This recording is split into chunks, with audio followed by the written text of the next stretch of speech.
नमस्ते शारदे देवी काश्मीर पुरवासिनी त्वमाहं प्रार्थये नित्यं विद्यादानं च देहि मे।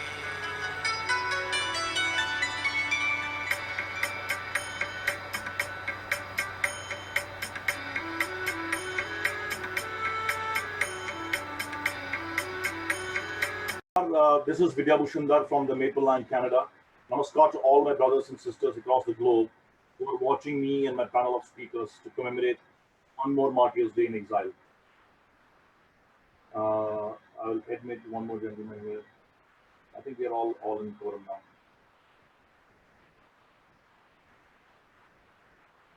We Kashmiri Pandits observe 14th September as the Balidan Divas. This was a day when our community idol, the tallest Hindu leader from Kashmir, Pandit Tikalal Chaplu, fell to the bullets of a religious bigot outside his home in Srinagar, very close to where I lived as a 21-year-old. The barbarism of Islamic extremists continued thereafter, and hundreds of the infinitesimal community limbs were severed in the most heinous way. A havoc was inflicted on this peaceful, educated, democratic, and minuscule population of Kashmiri Hindus.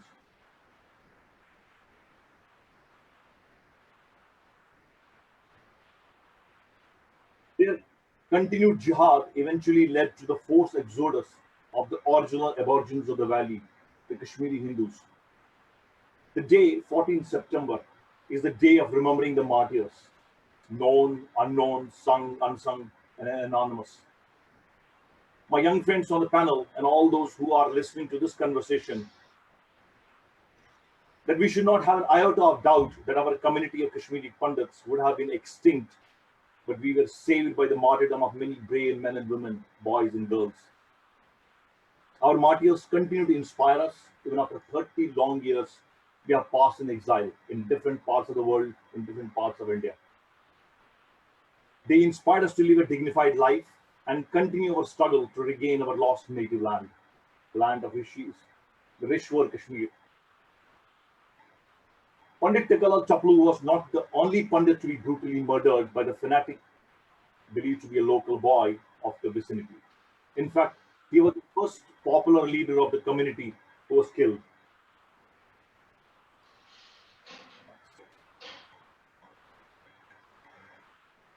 The purpose was to create a terror amongst the minuscule Hindus. His killing followed the brutal murder of many noted Kashmiri Hindus. Judge Neelkant Ganju, RPN Singh, Srimati Sheila Tikku, Pandit Premnath Bhatt, Satish Tikku, Pandit Sarvanand Kol Premi, B.K. Ganju, Sarla Bhatt, just to name a few martyrs among us. Friends, 1990 was a mayhem when a large number of community members were subject to lynching, hanging, drowning, slaying, rapes, torture, and executing them in the most heinous ways. The martyred Kashmiri Pandits belong to the elite society of academicians, lawyers, writers, thinkers, poets, scientists, social activists, and broadcasters. Post Exodus, there were three more major massacres, one in 1997, 1998, and 2003, in Sangrampura, in Vandhama, and Nandimarg, in which 23 and 24 Kashmiri Pandits in order were killed. 6 faced the carnage in Chitti Singhpura. 35 Sikhs were massacred on 20th March, the year 2000. Friends, I can go on and on speaking about the martyrdom of Kashmiri Hindus and Sikhs, but I am eager to introduce our speakers panel, and before that, the organizer of today's event, my brother, dear Arun Chapluji. Arun Chapluji is based in Canada. He was born in India, and he belongs to one of the most prominent and illustrious family of the valley. Arunji is well accomplished professional and entrepreneur with a rich corporate experience of over 3 decades. Prior to starting his own enterprise, Arun worked as a corporate vice president for a global conglomerate, Comcraft Group, and he had successful assignments in London, UK, in Mumbai, India, New Jersey, USA, and Toronto, Canada. Arun is currently involved in various businesses spread across the continents, which includes chemical, pharma, digital marketing, and consultation. He has known how to give it back to the society from his illustrious father, Pandit Saligam Taplu, and perpetually motivated by his late uncle, Martyr Pandit Tikalal Tapluji, who was very well known for his furious practicing of law and bringing justice to the oppressed and the needy. Arunji is the founder of Arun Kumar Taplu Foundation, a leading charity organization active in India and in Canada, and works for the following initiatives: relieving poverty, advancing education, promote and advance art and culture, partner with various charities and organizations, and promote the values of life. I'd also like to introduce my panel of speakers, young men and women who were born a few years before or after our forced exodus from the valley. These 11 new gems, they represent the 11 families left in Kashmir during the peak of Islamic terror in the 14th century during the reign of Sultan Sikandar, notoriously known as Iconoclast or Sikandar Butt Chicken. I would like to now request these young women and men to give a brief intro of themselves. I'll start with Vaibhav Paul. Vaibhav, can you please introduce yourself? Unmute yourself first. Namaskar, Sadni. Which was Vaibhav Paul. My father is from Bagat, Barzula, and my mother was from Ranavari. My parents and younger sisters are currently based in Jaipur. I am an aerospace and avionics engineer by profession. I worked as an avionics systems engineer in Hyderabad for 5 years before moving to Canada in July this year. Wonderful. Now I move to Seema Pandita. Seema, can you introduce yourself? Seema, do you hear me?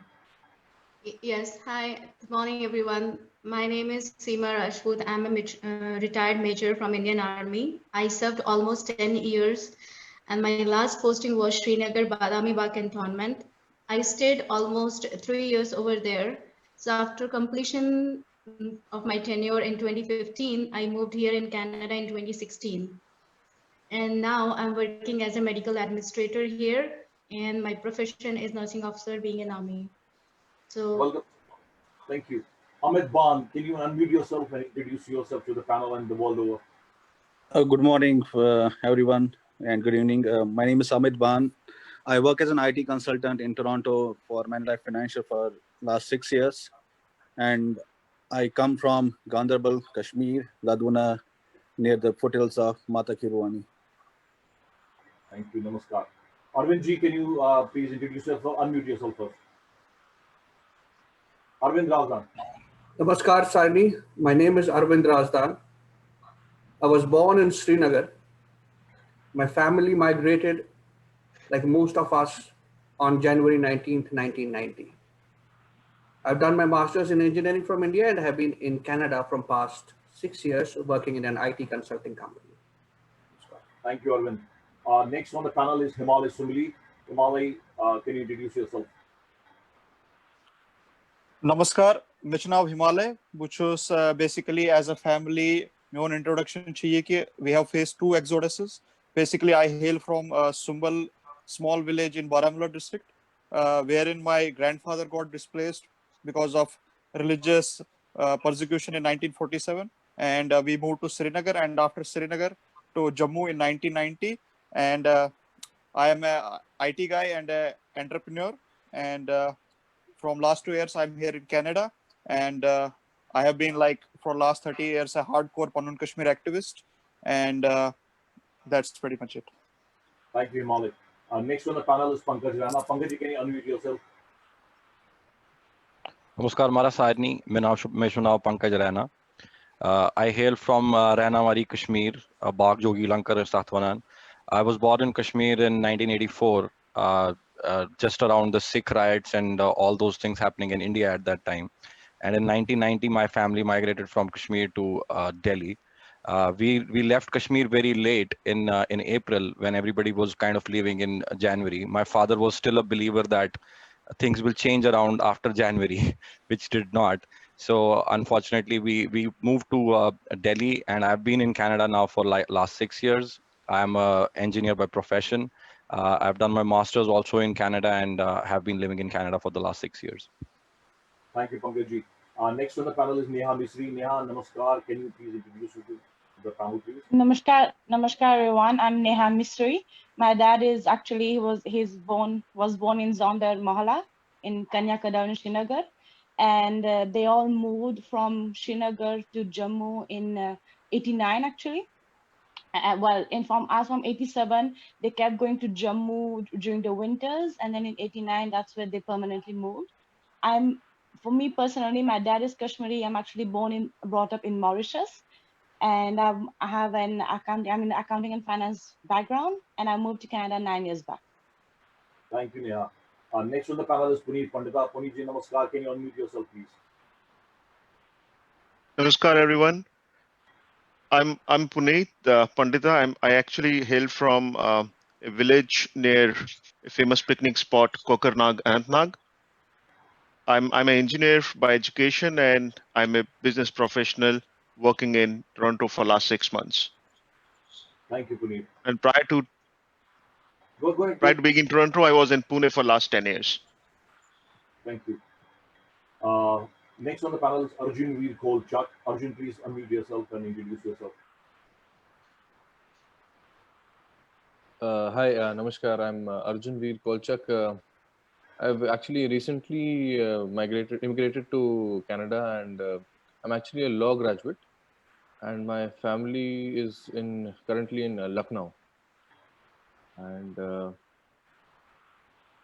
I was actually born in 1991, so I'm around the same time. I'm aware of the stories, but I was not subject to most of the atrocities that took place. But that's another story, Arjun, which you will tell us later, because Definitely. forefathers immigrated because of Yes. Islamic persecution many centuries ago. Many centuries back. Next on the panel is Deepit Ganju. Deepit, please unmute yourself. Namaskar, everyone. My name is Deepak Ganju, and I am an IT professional working here in Toronto. Moved here in 2019. I was born in Srinagar, 1988, 2 years before the exodus happened. My dad is from Gokjabag, Srinagar. My mom is from Jogilankar, Ranawari. And my memories, I don't have any much memories because I was only a 2-year-old baby when the whole migration happened. But all the stories that I've heard from my parents still pain me, and Kashmir is a subject that is very close to my heart. And it still pains me that I can only go to Kashmir as a tourist to my own homeland. So, that's my short, brief introduction. Thank you, Deepit. Definitely, we will all looking forward to that day when we'll go back on our own terms. Thank you. So that completes one of the other young men. He's not able to connect somehow. Shivan's Dar. I hope he will be joining us soon. Now, we are basically remembering our martyrs today. So I'll request Arunji to take over and give us an insight about his own experience as he grew up in the Chappu household with Lalaji. When Pandit Tikalal Chappuji was lovingly known as Lalaji among the community, Kashmiris, Hindus across. And he was very magnanimous. He used to help a lot of people around. And I remember that day when everybody was wailing, when he passed.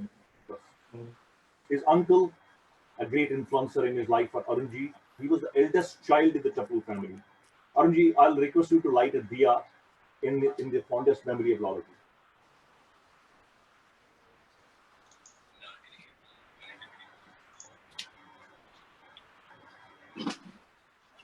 Arunji, can you unmute yourself?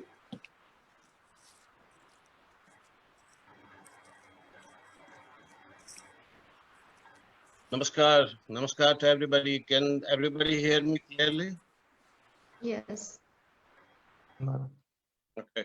Thank you, Vidaji, and my very hearty welcome to all of you who are participating in this and all the viewers who are watching this program.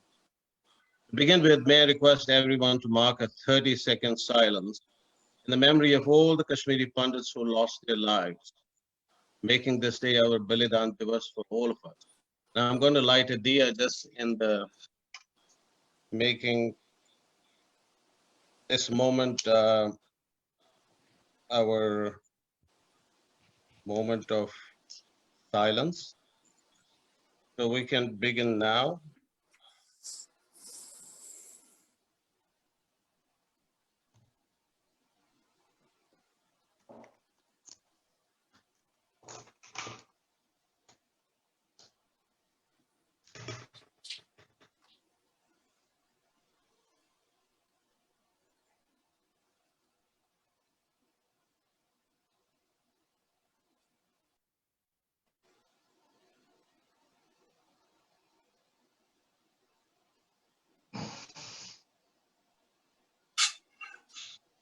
Thank you.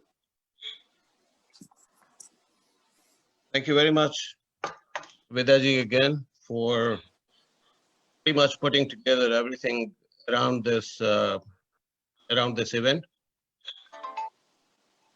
And my talking about Lala is almost a complete book in itself.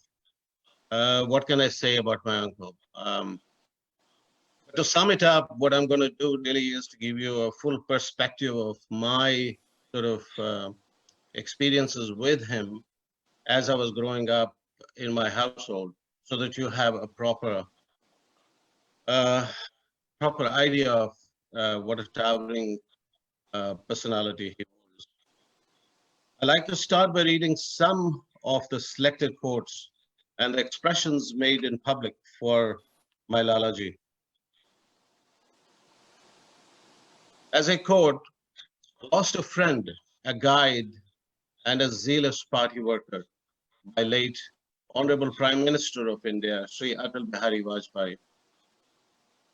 Iron Man of Kashmir, L.K. Advaniji. Tikalal, a secular and a Karm Yogi stalwart who fought dauntless for the cherished ideas and the national integration, again by Advaniji. Tikalal Teplu, the Hindu line of Kashmir, the Martyrs. Tikalal Peril and the Crown of India, Sri K.L. Sharma, National VP, BJP. That so many of them, as you know, and I've selected only a few. 31 years have passed, and the rich memories of Lara surround me, as if he is still standing next to me and guiding me in many ways. I lived in a large household, and our family name is grand. I would imagine now that when it is being traced back to Saint Krishnji Teplu, who discovered Tulumul, Kir Bhavani, most revered place of worship for Kashmiri Pandits. It's very well documented in our famous book by Kalhans, Raj Tarangani. Looking back in time, I can proudly say that all my elders, starting with my adorable father to my uncle and aunties, all were somehow motivated to do better, not only to accomplish higher professional spaces, but also to become socially aware individuals. At our home, everyone contributed a fair share socially, without any discrimination. Our house was always welcoming, and I know of no such day when people did not drop by and pay a visit to us, right from our immediate neighbors to friends and social workers. Lalaji was always engaging in debates and enjoyed meeting people. In fact, as I remember, Chinkran Mola was always a buzz. My memories are afresh as I relate this and recall of many events of the towering personality Uncle Lalaji indeed was. He was my true guide and a mentoring company. Lalaji had special love for me and wanted that I do well and always make him and the family proud. He took interest in matters of my studies and had no hesitation in speaking to my school headmaster and to my teachers. In fact, he will drop me to SP College as well. And the instances began when it became almost a routine, and I observed when walking through the couple lanes from our home to Habagadal Chowk, where he would be surrounded many auto rickshawalas, they would often times fight their way to have the pleasure of giving a ride to Lalaji to the court. He will make sure that they get paid, even though some of them did not want to be taking any money from him. Kya hamara shubh karar, Lala? Mand chavan chu mara? Quickly through the ride, he would pick up a conversation or two and ask the auto rickshawala about his welfare. I get dropped at Lal Chowk and he would move to the court. I would walk to SV College, and sometimes he would drop me to the college first and then go to the courts. Oftentimes, after my college, I would come back to the court and return back home with him. Our journey back to the home was one on the foot, and what a walk, at least 4 stops, conversations, exchanges of love and welfare, but indeed very common. On way back, he and I would sometimes call on my maternal home, which was at Ganpatiyar. He adored my Mamaji and always wanted to ask him about the welfare of that particular area, Ganpatiyar as such, because he wanted to have the full knowledge of what's happening within the community, and he was his touch point. I'm witness to the adorations and the respect hugs of the common man on the street. Lala was a magnet, pure affection. I personally saw many a times that officials would rise from their chairs and greet Lala at the court, including the senior judges. They were in awe of his personality, one that of a great leader and a social activist. At courts, he was there to help come what may, be it a lady or a man who could not afford court fees, enjoyed challenging cases of separation, the disputes, and paid expenses from his pocket. I think he never rejected cases at all because he loved to help. In the evenings, he would come back home and tell all of us as to how he wanted to settle the cases for a simple common person. He would make me sit with him in the courtyards, but he enjoyed having tea and snacks, and many a times it was me and my friends from the college as well. He would never hesitate. Lalaji was particular about his routines, and one that of his exercises, which was a treat to watch. His headstand pose with no mat in the open garden was something that we all watched. His shaka routine was pretty regular, and I was accompanied to company of his, invariably to Sheetalnath. He was a great taskmaster and commanded respect. He was disciplined and wanted young ones to be so and lead a life of pride. Lalaji engaged in, pretty much the regular chores as anyone would do, like gardening. He would play cricket with us. He was like an easygoing person. Many a times, my dad would tell him, Lalaji, not to facilitate any passes for me or my friends to go to the movies, as this was becoming routine and studies was important. I remember the trips with him to our orchards and that of out of town. In fact, I had made a bond with him and seek advice and guidance unhesitatingly. Lalaji was very close to my dad, and he would confide and seek advice from him. Broaden shoulders and put chest out and walk with pride. He will say that to me and to any young guy. Lalaji's walk was indeed majestic, and his attire was sharp. He made sure that I stayed away from troublemakers, and some of whom he knew were the elements of Azadi movement. They get money across from the border, he would say to me very quietly in my ear. At our house, it was always a VIP event when we were told by Lalaji that our elders that Sri Advaniji is coming home, or late Honorable Atal Bihari Vajpayee ji, or be it late Kedarnath Sahni ji would come to home. Such towering personalities, and I always looked up to those events. He would set up the preparations and assign his task of the events as to what to do. Lalaji was very close to Atalji and Advaniji. They enjoyed the feast of Kashmiri Sal at home, and I had the pleasure of serving dishes in their thalis. These events indeed were of significance. All of these towering personalities restored the faith in Lala and his style of working, and besides politics, they made very good friends and comrades. They looked up to Lala, and he will say, "Bahut kaam karna hai." A lot of work has to be done. Lalaji's rise in politics was natural, and his rise to the high office of Vice President Bharatiya Janata Party was no surprise to me. And even though he had lost 2 elections by a small margin, his presence was always felt in all social settings. He was fearless, honest, and stood tall, and he indeed meant well for everyone. He always displayed a true nationalistic and secular character of which he was quite proud. He meant harmony, and his messages were that of a true Indian soldier. I remember many a times how he confronted people who displayed views which were partisan and undemocratic. His role during emergency is very well documented.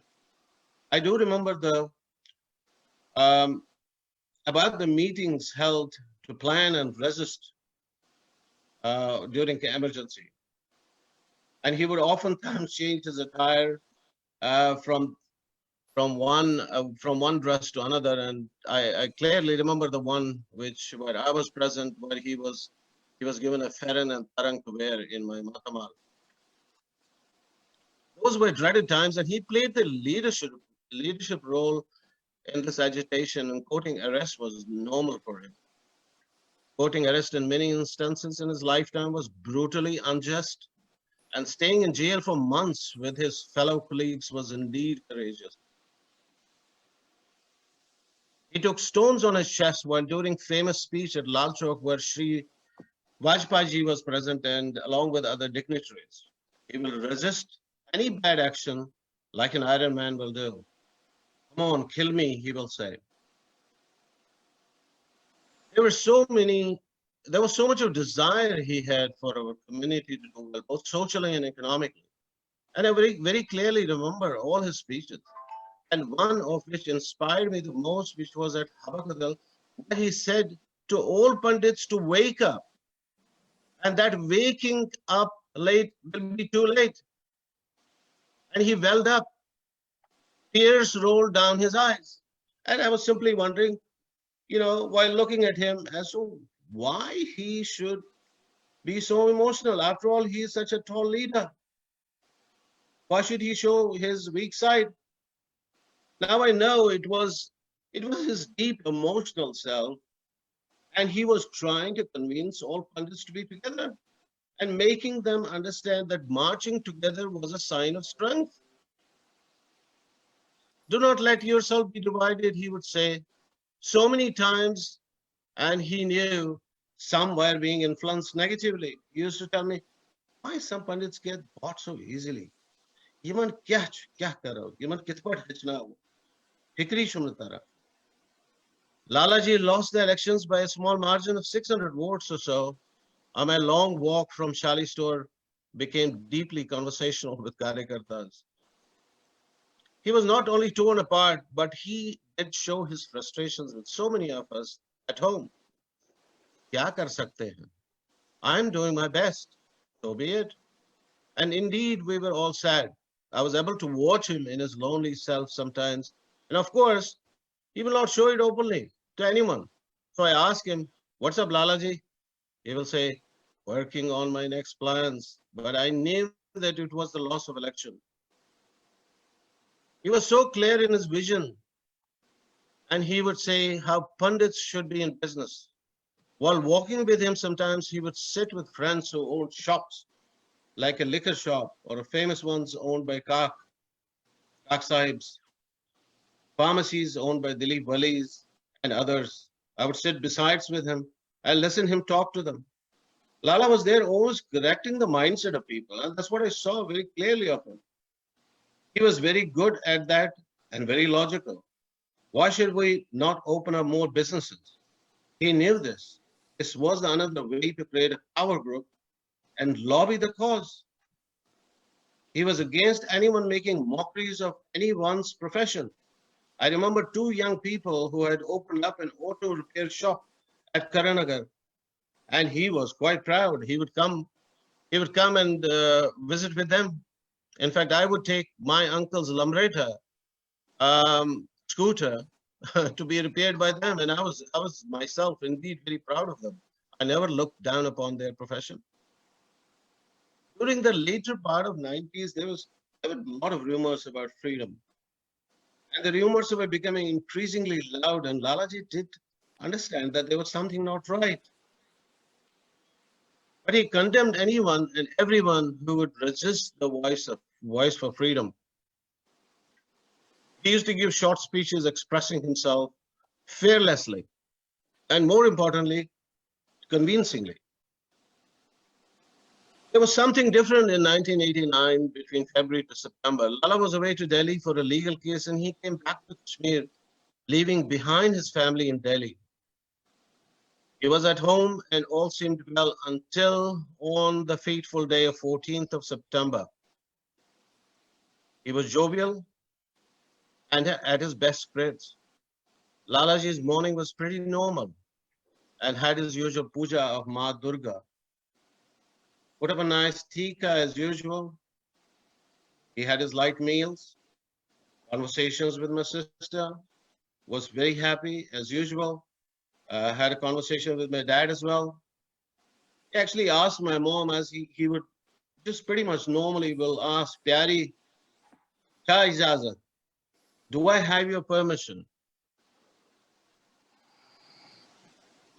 Lalaji left home after all these goodbyes, sometimes around 10:30 with his assistant, and I believe his, I don't have his full name, I think his first name was probably Bilal Ahmed, carrying his bag. A few lanes away from the house, say about 100 to 120 steps, he was shot dead multiple times behind his back, absolutely cowardly. He had the courage during that time while he was being shot to get up and turn back and confront the killers who simply ran away. This was watched by the bakery shop and others who came to our home, letting us know about this dastardly act.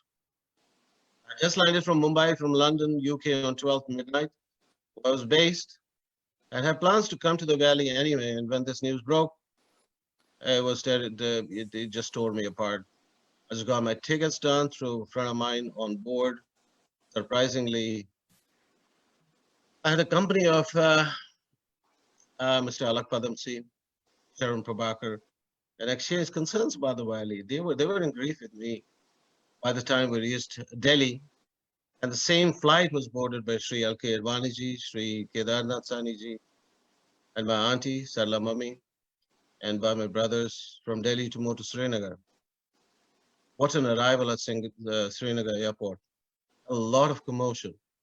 We were whisked away to our home from the airport. Everyone was mourning.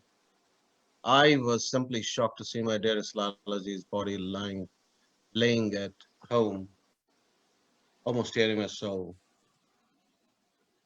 I kissed his feet and his forehead and cried. I stood up shocked. And soon I started to ask around why this heinous act.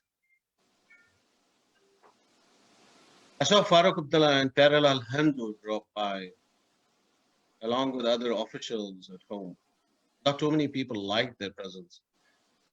Mr. Vijay Kumar Tikkuji, humorously and lovingly known as Actually, he is late Vijay Kumar now. He was absolutely furious with anger and loud. When I saw this built-up of the anger, my uncles and some seniors told Abdullahs and Handus to leave the house quietly so that nothing untowardly happens because of their presence. My journey of taking away my Lalaji to Sheetalnath was eventful. To see how over 5,000 and more people joined us.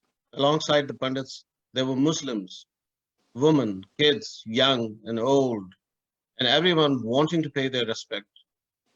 On the way, I saw miscreants wanting to disturb the yatra. Muslim woman crying loud in disbelief, who actually started tearing away their ferens and beating their chests and asking the bad omens to kill them. Overbearing as to why Lala was the one. The valley was grief-stricken, and after seeing their beloved Lala taken away from them. This was indeed my saddest day. That and now, after passing away of over 3 decades, my family, an entire family, has taken the martyrdom in stride, and we are indeed quite proud of Lalaji's sacrifice. Lalaji was supported by his wife and my dear auntie, who I call Sarla Mamiji. Throughout his journey, she stood by him enduringly and remained proud of him and continues to remain proud of him and his accomplishments. Just like every one of us, all my dear uncles and aunties in the family, as well along with his children who bear the loss with all of us, Ashtoji, Anilji, and Kavitaji. I somehow believe that Lalaji was carved out for this role of uniting the community, upholding nationalism. My uncle will remain with me in spirits as always he is. Like my father, he shaped me up and showed me ways to stand up tall and do the good work, and one which continues the legacy of being socially impactful. I salute you, Lalaji. You were, you are, and you will be my true hero. Thank you all for hearing me out with all the patience. My deepest respects to all the brothers and sisters who have given up their lives in this Holocaust of ours. Thank you very much. Thank you, Vidyaji, and namaskar.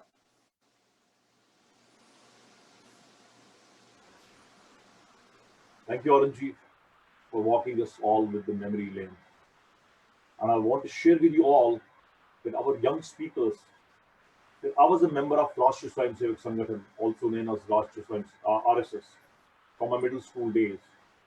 And I attended the Diwan Mandir Shakha in Banamala, Srinagar. I've attended many camps called Shivers in Tulamula, where I have interacted with Lalaji as a pracharak. And as I'm talking to you, I somehow feel choked, and I can hear his thunderous voice and see him standing tall while training and guiding the young Swayamsevaks. I used to live in the same neighborhood as well. Folks, enough has been said, talked, debated, and protested about how we Kashmiri Pandits became refugees in our own land. Though this was not our first post exodus at the hands of Islamic radicals, we experienced many before this. And at the peak of Islamic terror in Kashmir, we were reduced to just 11 families who were also living in exile and anonymity, lest they will be killed by the proselytizing sword of Islam. But what happened in 1990 was the most brutal one, for the fact that we were the citizens of the largest so-called functional democracy in the world. We had our army, we had the support of the 100 crore Hindus with us, but still we became refugees in our own land. The world remained silent over our genocide, and we, after 30 years in exile, are still yearning to go back. It's time to pass the baton to our next generation. As someone well said that, we can't let the next generation grow up without heroes. Some of us have to fight out. And that fight was led by leaders like Tikalaji and thousands of brave men, women, boys, and girls who lost their lives in the mayhem. Today, our panel has young Kashmiris, as young as 22-year-old, and some of them were born in Kashmir just before their family had to leave Kashmir. And I want to speak today what they think about the land of their ancestors, how they perceive the yearning of their parents and their grandparents to return back to their roots. When they celebrate our days like Shivratri and Pan and Satyadev and many other things, what do they think? I mean, none of them has probably gone back to Kashmir because of the name all these years.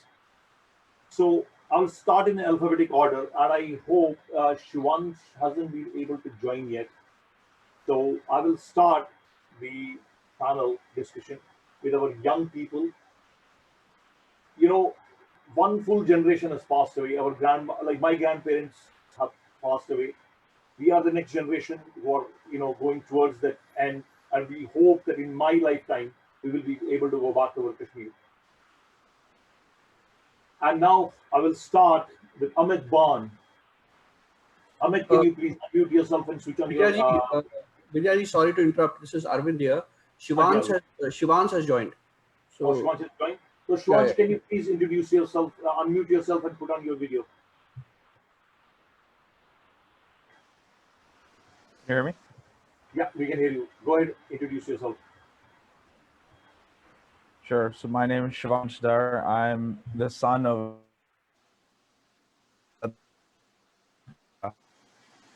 on the West Coast.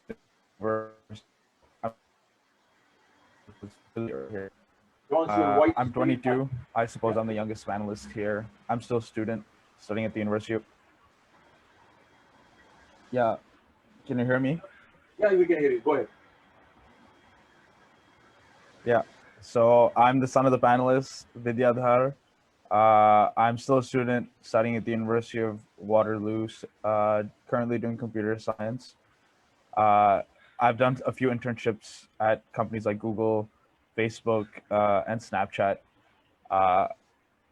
And so I just had introduction, right? Perfect. Thank you, Shivansh. Appreciate it.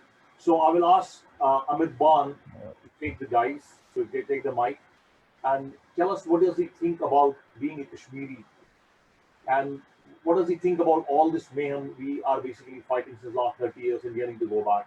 Amit Ban, can you please, unmute yourself and switch on your, your camera? Yes, namaskar everyone. As I briefed you in my introduction, I come from Tulmula, a village 1 kilometer, just 10 minutes walk away from Mata Kirwani. So I was fortunate enough, or rather my family, we were fortunate enough to stay in Kashmir until 98. And then we had to take a decision to move from Kashmir, to leave our land, to leave our home. It happened just after the massacre of Vandhama. It's a village just 15 minutes distance from our village. So we saw that massacre, what happened to those families. 25 of those kids, elders, and everybody were killed there. So that was a time when we decided, or my father decided that it's not safe anymore and we have to move from Kashmir. So as I said, I was there till my class 10th. So I have very fond memories of that place, and I miss it. I miss it every day. It's hard to forget my childhood because I spent most of my childhood there. So I wish and I hope one day we'll go back. I'll go back to my village, go back to my place, and that's what always in my mind. And I'm hoping that all of us one day will go back to our motherland.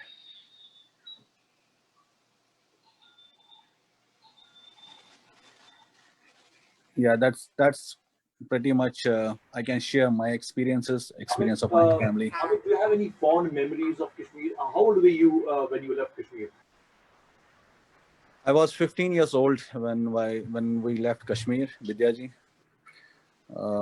Grade 9. So yeah, as I said, it's hard to forget because I spent most of my childhood there. So it's been almost 21 years now. I think the last time I visited there was in 2001, almost 19 years. I haven't gone back. So yeah, I'm waiting for a day, I go back and see my home, touch my land. Thank you, Amit. Thank you so much. Next on the panel is Arjun Veer Kolchak. I want to tell all the panelists here that Arjun Veer comes from the progeny of the family, the Kol family, who had to leave Kashmir around maybe 300 or 400 years back.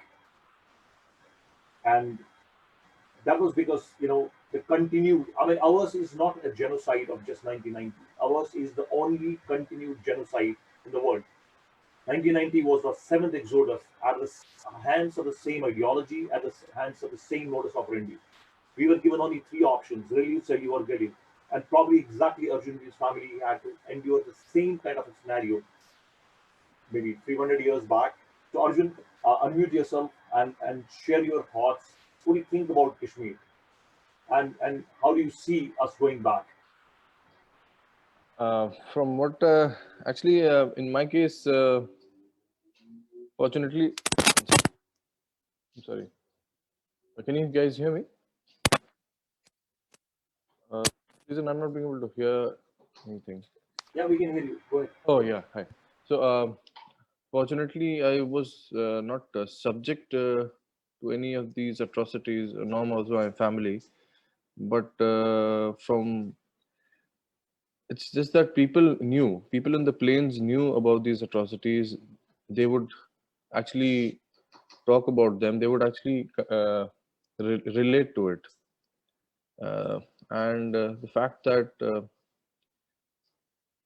they obviously could not differentiate between the constant the series of exodus and the atrocities that took place with Kashmiris, but uh, and that was another thing that I myself do not know. As I was told that there was an exodus in which the Muslims were even asked to leave Kashmir.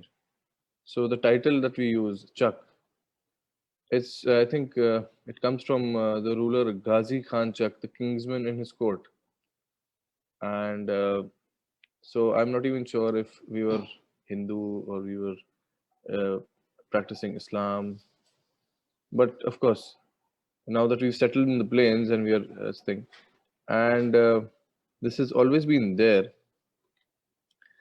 The fact that there is lack of political will to amend the situation, although recently they have they did strike down Article 370, but they haven't really come up to their promises. They have just done something which is a mere formality.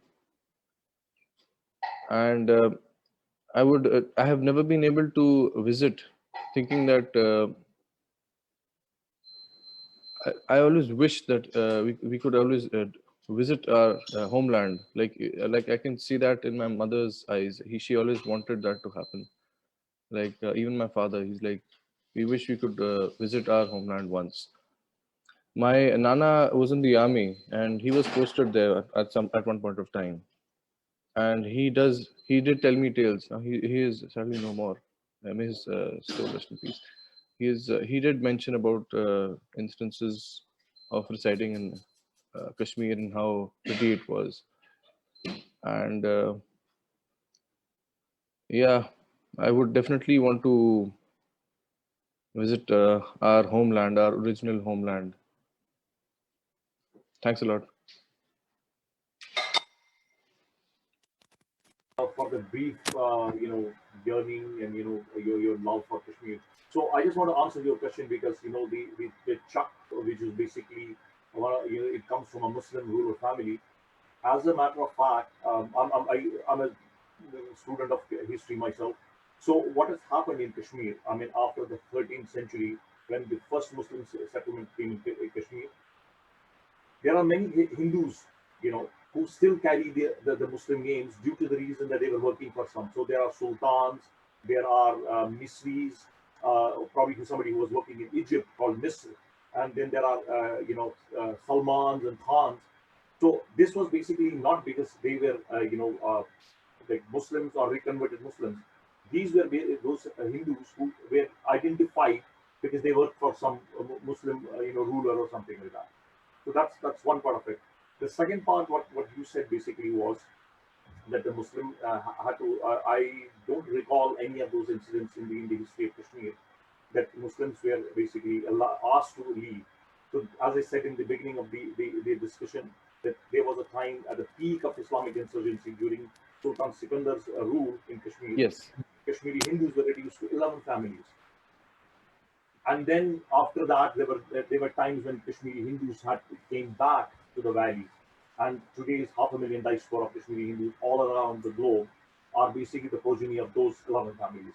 That's the reason why whenever you see any Kashmiri anywhere, you will find a connection, relation. We are a very small community.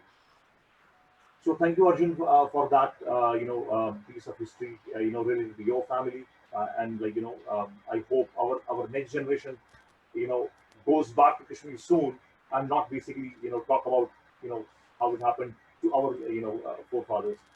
Next on the panel is Arvind Razdan, and Arvind happens to be the son of my teacher in national school, and I have a very special bond with him. Arvind, the dice is all yours. Go ahead. Namaskar, everyone. Arunji, namaskar. Vijayaji, namaskar. I was 4 years old, somewhere around 4 or 5, and my family had to run from their family home. But even being 4 years old, I do remember looking out of the window. I was at that time living at this Natipora house of mine, looking out of the window on the street, and I could see these the militants on the trucks with their guns raising. It was same like we see in Afghanistan, like the Taliban and all. So I was just 4 years old, but that picture is still in my mind, that how it was.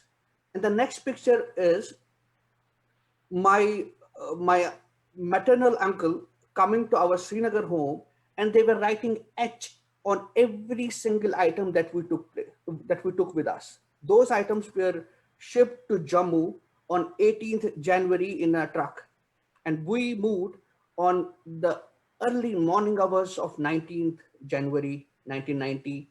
And I remember I was sitting on the lap of my uncle on the front seat of an ambassador car, having uncle chips. I was just 4 or 5 years old. And at that time, when my family moved out from there, it was with minimal items that we are coming back in a week or two.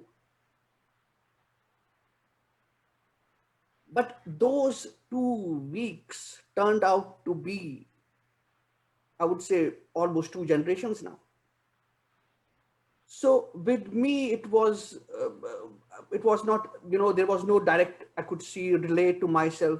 But yes, I could see in my parents that at the peak of their life, when they had to enjoy in their 30s, they had to give up everything that they have, whether socially or economically.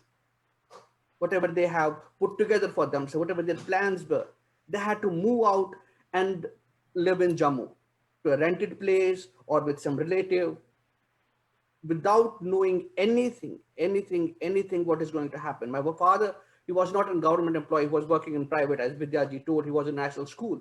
So he had no source of income. Even then, what makes me proud to be a Kashmiri is having minimal things to survive at that time. We Kashmiris studied. We Kashmiris never lost our hope. We as Brahmins of Kashmir, we became engineers, we became doctors, and very, very, very, it is like the karma or a cycle that the Kashmiri Pandits are like, they will never ever bow down, even though we are outside in Canada, in US and everywhere. In our heart, we have Kashmir. I'm not sure, will I go to Kashmir back to live? I don't know. But yes, when I go, I don't want to go as a tourist. I want to go as I'm at my home. And being in India, almost at most of the parts of India, from Kerala to Chennai to Bangalore to say Ahmedabad, Rajasthan, whenever I would introduce myself that I am Arvind Razdan from Kashmir, I'm a Kashmiri Pandit, I could see the respect in that other person. Oh, you're a Kashmiri Pandit. So that is what Kashmir is. It is not, Kashmir is not only the 97% Muslims living there. It is us. It is people on which atrocities were made and who did not convert to Islam. People who stood to their religion, to their ethos. And now, even now, they have not taken guns or not violent, have studied, and one day, with the support of people like Vidyaji, Arunji, and many other people. With their support, like Jews got their Israel back, we Kashmiris will for sure have our Kashmir back, no matter if we go there or not, but we want our home there. Thank you, Vidyaji. Ranjit, thank you for such an emotional outburst. And we need young people like you who has that flame and the fire in you, which will basically keep our dream of going back to Kashmir. You see, I mean, there's a lot of backdrop about it. I mean, we talked about Kashmir. There is no Marathiyat or Haryaniyat or Delhiyat. I mean, pseudo seculars have coined this word Kashmir, and we know what happened in Kashmir, not just in 1990, but many years before that. Now I take the panel discussion forward, and the next speaker is Deepit Ganju. Deepit, can you please unmute yourself? Thank you, Vidyaji. And namaskar, everyone. Like I said, Kashmir has always been very close to my heart. I want to speak a little bit about my family's experiences during the Exodus and how it was for them, and what all stories that I heard from my family. I was only a 2-year-old kid when the Exodus happened. So all the stories and everything has been basically from my grandparents and my parents who experienced that Exodus hands-on, firsthand.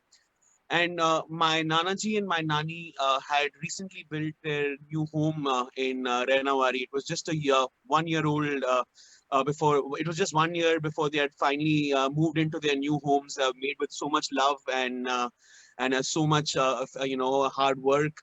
And my Nanaji was on the hit list of people whose names were mentioned. On mosques outside our house, that he was amongst the people who was on the hit list. He was an AG's officer, a government. He was working with the government, and one fine day, people would come to our house and come to my matamal and tell my grandparents, my Nanaji, that you're on the hit list and you should leave immediately. You don't have much time. And my Nani went into a state of shock. She probably she had no words, and there was a sense of fear in her eyes, because my Nanaji did not want to leave, and even my mama and my mother, they were all they knew that this was not a joke, and there was a serious risk to his lives. And there were people who came that night to our matamal, and all of them telling us that giving us those threats that you better leave in a couple of days, or you never know what might happen. And that night, I guess, or it was the next night, when my grandparents, my Nana and Nani, decided that they would leave their house, their land, and the brand new home that they built, and all their precious memories. And along with that night, they took a truck, and my Nanaji, you won't believe that he was transported in a truck with lying in between carpets. He had to hide in between carpets, and my Nani would sit on top of that carpet. And that truck left that night from Srinagar to Jammu. And my Nanaji, throughout the journey, that long 12-14 hour journey, was hidden behind underneath a carpet. And my Nani, she cried throughout that journey, and she was worried, scared to death, that someone might stop their truck that night and kill my Nanaji. And along with that, but somehow that painful memory is the first thing that comes to mind when I speak about our Exodus, because people who have experienced it firsthand, they know how painful and how they've suffered. I also would like to pay tribute to Pandit Trikalal Tapluji, because I know there are many people who have been who have really who have given their lives for our cause, and we should be at least grateful, if not anything, for what they've done for our community. The Kashmiri Pandit community is a very resilient community, and we even though when we lost everything back in 1990, our land, our home, our jobs, we came back, and we survived that, I'm sure we will always survive no matter what happens. But my one hope is that, we get our homeland back. I know we're settled all over the world. We are doing well in our respective jobs and everything. But, given a chance, if I was asked that, would you go back to your home? I would love to. I would love to go back to Kashmir. And there is a sense of belonging that I have with Kashmir. I've been there at least 5 to 6 times after the Exodus. Unfortunately, only as a tourist, and but every single time the emotions that I encounter, or that I feel whenever I visit my homeland are something else, and no other place in this world can give you that emotion and make you feel at home. And my mom and my dad, they keep telling me stories about their childhood in Kashmir, and they had a wonderful, beautiful childhood. And my parents are both doctors. And then since the Exodus in 1990, they haven't got the courage to visit Kashmir or go back to their homeland, and they just say that no, we cannot. It's too painful for us to go back to their own go back to their own city where they were born.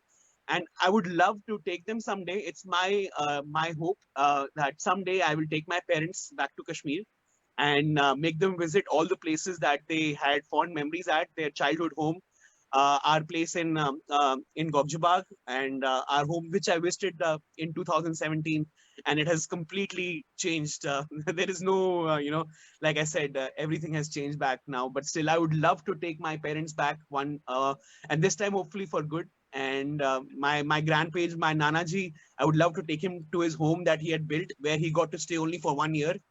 And unfortunately, my Dada, my Dadi, and my Naniji are no longer alive, and it's unfortunate that they will not be able to visit their homeland. But I hope that someday it is possible that we can all go back and make Kashmir our home, our own home again.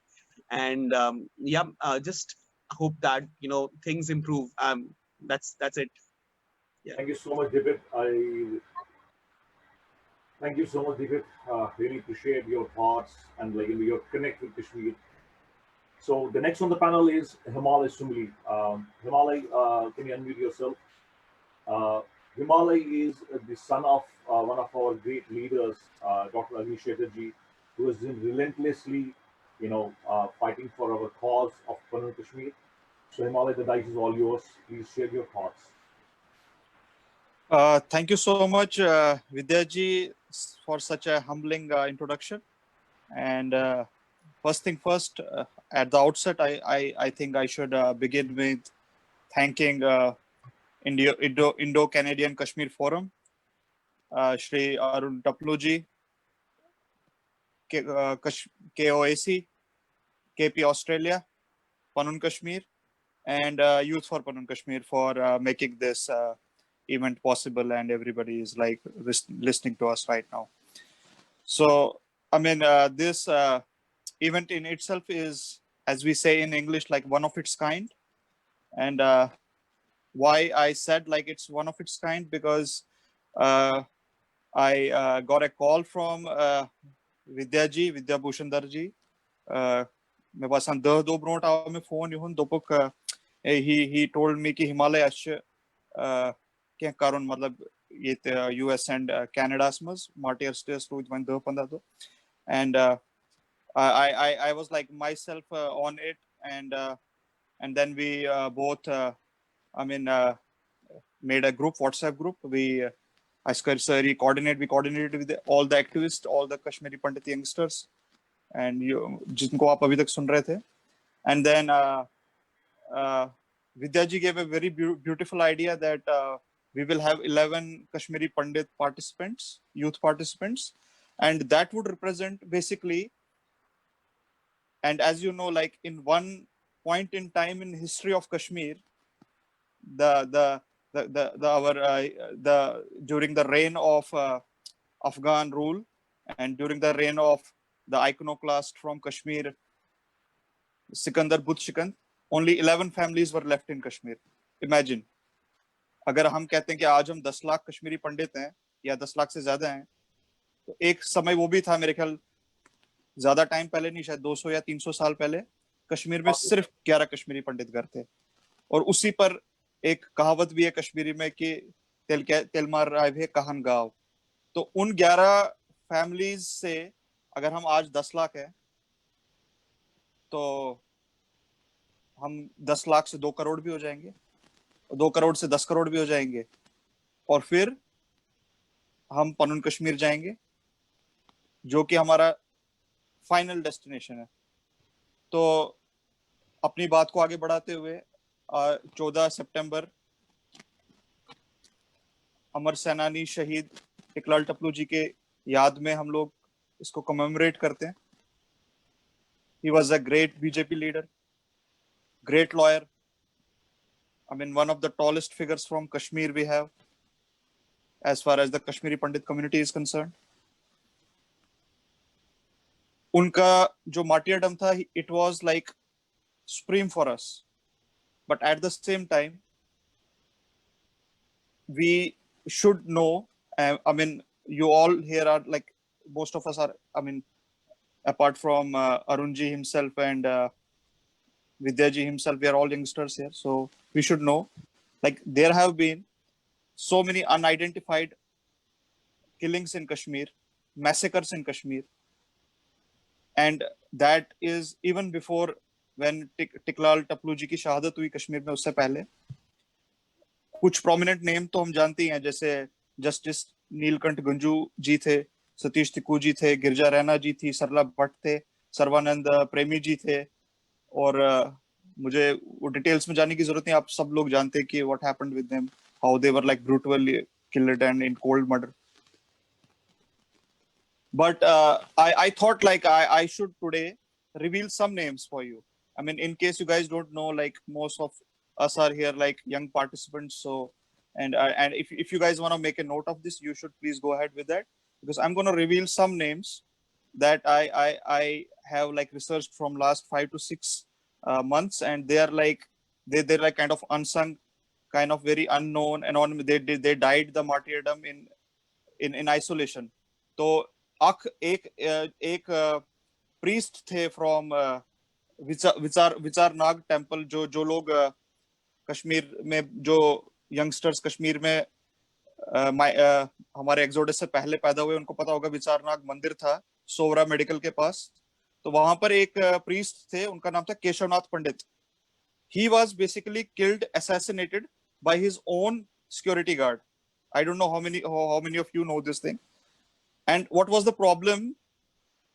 Basically, क्योंकि ये priest था, तो every morning he would wake up and he will do all the prayers, and तो जो घंटी की sound थी और जो शंख का वादन था, उससे उसका जो ये कश्मीरी मुसलमान इसका जो सिक्योरिटी गार्ड था, उससे उसे तकलीफ हुई. And one fine day he just fired some bullets in his chest. So this is like one of the killings, right? And then they say there is Kashmiriyat. And दूसरा एक सन्यासी जी थे, सन्यासी जी का नाम मुझे, I'm still working on getting his name, but he was again killed in cold blood in Manzgam area of Kashmir. One Prabhavati ji of Badgam, on his way to Hari Singh High Street, a grenade was thrown on her, and like on way to the hospital she succumbed. And एक बहुत बड़ा एक information यहाँ पे देना चाहूंगा जिन लोगों को मालूम नहीं है. जम्मू कश्मीर लिबरेशन फ्रंट का जो फाउंडर था मकबूल Bhatt, he himself was a cold-blooded murderer. मकबूल भट्ट ने अमरनाथ जी थे, शहीद अमरनाथ जी, नादिहल विलेज शाख, नादिहल विलेज में उनको he has himself killed him. उनको काफी लोग अमर नादिहल नाम से भी बुलाते थे. और उनके मर्डर के बाद मकबूल भट्ट के ही बंदों ने, जो जेकेएलएफ के बंदे थे, उन्होंने टंगमर के पास एक कछुआ गांव है कश्मीर में, तो वहां पे हकीम श्रीकंठ का कत्लेआम इन्हीं के जेकेएलएफ के टेररिस्टों ने किया. तो ये एक, अगर आप चाहें तो नोट कर लें, जेकेएलएफ जो आज खुद को एक गांधीयन ऑर्गेनाइजेशन या खुद को एक secular organization of Kashmir project कर रही है, और जो कश्मीरियत का ढोल बजाते हैं, कश्मीरियत का सबसे बड़ा प्रूफ, मतलब कश्मीरियत न होने का सबसे बड़ा प्रूफ है कि इस टाइम हम 11 लोग यहाँ पे बात कर रहे हैं, अपनी कहानियां सुना रहे हैं और दुनिया सुन रही है.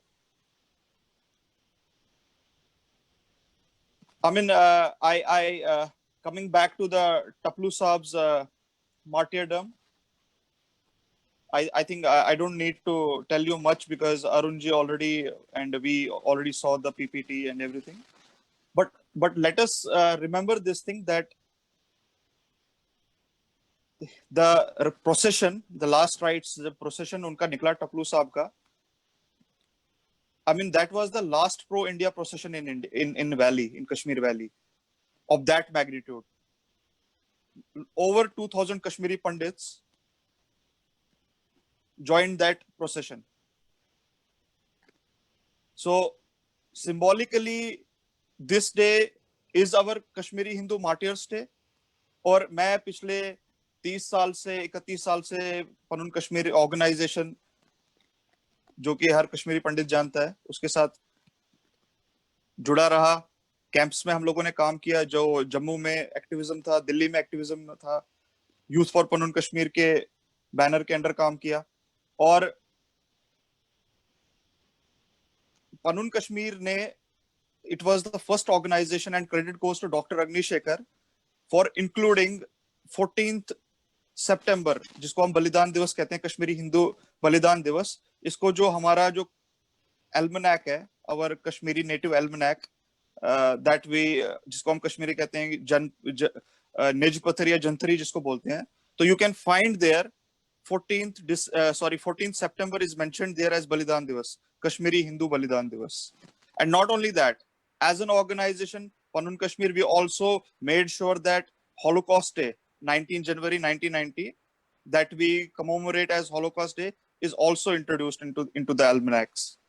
And there was one more phenomena that I mean, obviously all of you know, but because this is 31st year of our exile from Kashmir, so हम बेसिकली 5000 साल से पुरानी तो हमारी हिस्ट्री है, जिसको हम सप्तऋषि संवत के हिसाब से बोलते हैं.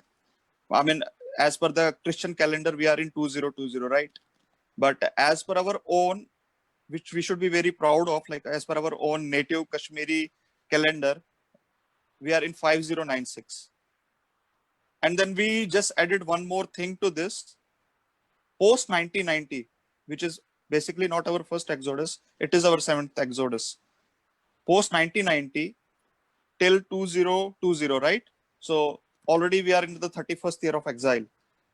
तो इस phenomena को हमने as Nirvasan Samvat, exile calendar, this we also got introduced into our almanacs, Janthari, Nejpathar, our native Kashmiri almanac, या पंचांग जिसको आप सिंपल हिंदी भाषा में कहते हैं. So this was our contribution as an organization, क्योंकि कश्मीरी पंडित, कश्मीरी हिंदू दुनिया के किसी भी कोने में हो, घर में जंतरी तो होती है, almanac तो होता ही है. So and I'm also reminded of, because my, as a family, in the beginning I told you, like as a family we faced 2 exoduses. My grandfather got in 1947 when there was Kabbaili raid from Pakistan. So because I hailed from we as a family hailed from a very small village in Baramulla known as Sumbal village. We got displaced from Sumbal to Srinagar, and in 1947 that was the first exodus my family saw. And honestly telling you, I mean, I have no shame in it, but it was like even hard to make the ends meet, right? And then somehow, as my brother Dipit very well said, that that resistance, that resilience in our community, we again rose up. And then in 1990, again, as a family, I should say this was our second exodus, right?